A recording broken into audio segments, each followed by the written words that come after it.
Afternoon, Sean. As more of a speculation question, where do you see the landscape of Hollywood and their output 5 years from now? I mean, it's always difficult to, like, predicting the future is always kind of tough if you're making a broad statement and if it doesn't feel like the ball has started rolling. Like, there's that event that starts the ball rolling where you can, like, see where that happens. So, like, in 2012, The Avengers comes out, and it's, like, team-up movie, and it works. Everybody goes to go see it, breaks box office records. Everyone goes, shared universes. So you could look at that decade and say, oh, the floodgate's about to open, and team-ups, comic book movies, we're going to get a lot of that. And you could very quickly started to see these headlines of that. But that we're kind of at the opposite place right now. We're, instead of at the front end of a boom or in the top of the boom, we're like coming down off of Hollywood trying to figure out what is next. That 2019 is this just massive year for films. So many billion-dollar films. Peak of the comic book movie bubble or whatever. And they've been trying to just copy that for 5 years now. And COVID went, okay, that messed that up. But then it still just didn't work the way that it did before. And the idea of just more sequels, throw money at it. IP, comic book movies always sell. It always works. Disney live action remakes, they always work if they're this. None of that's true anymore. None of that has played out the way that it used to play out.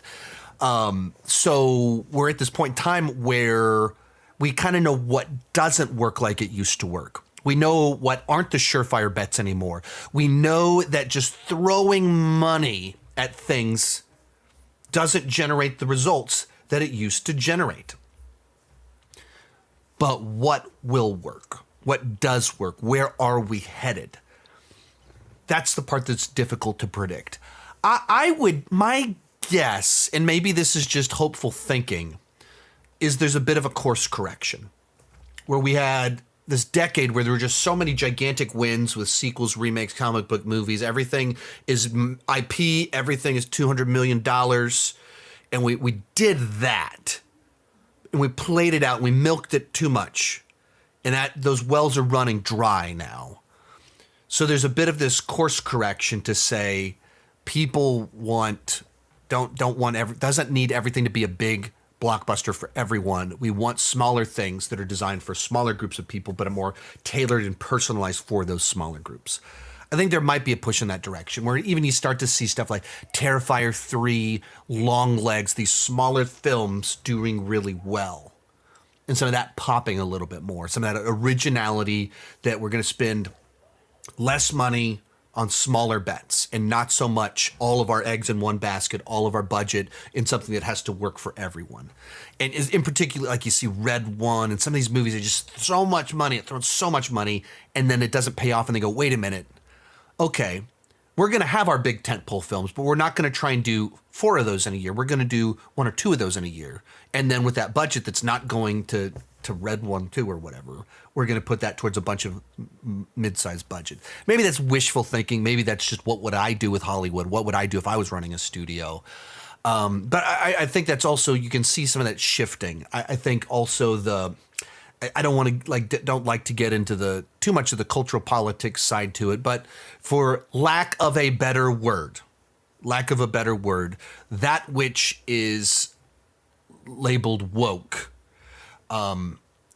that flavor where it was very prominent, trying to overtly do unnatural diversity in certain projects.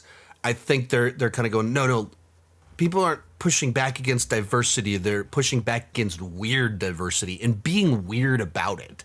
And, Disney patting themselves on the back for having in the background a gay couple. Like, that's the stuff that people go, what are you doing? Like, that's not actual representation, but you patted yourself on the back for it. So you found a way to, like, step on everybody's toes and be weird about it. I think there's going to be a shift away from just that, the performative version of it, the unnatural version of diversity. Diversity is a good thing. Let's have different people telling stories, different types of lead actors, like all that is good. Just not the weird version of it. That the version that feels like we're checking boxes. And you can see when they're doing that, it's very obvious. And I think there'll be a move away from the weirdness. Most of these clips are pulled from my Patreon live streams. I do about 6 live streams every single month. For $2 per month, $20 per year, you can get access to all the exclusive videos and live streams. For $5 per month, you get your name on my end card. At the top tier, you get a 30-minute video chat with me each month. The link down below in the description has more information.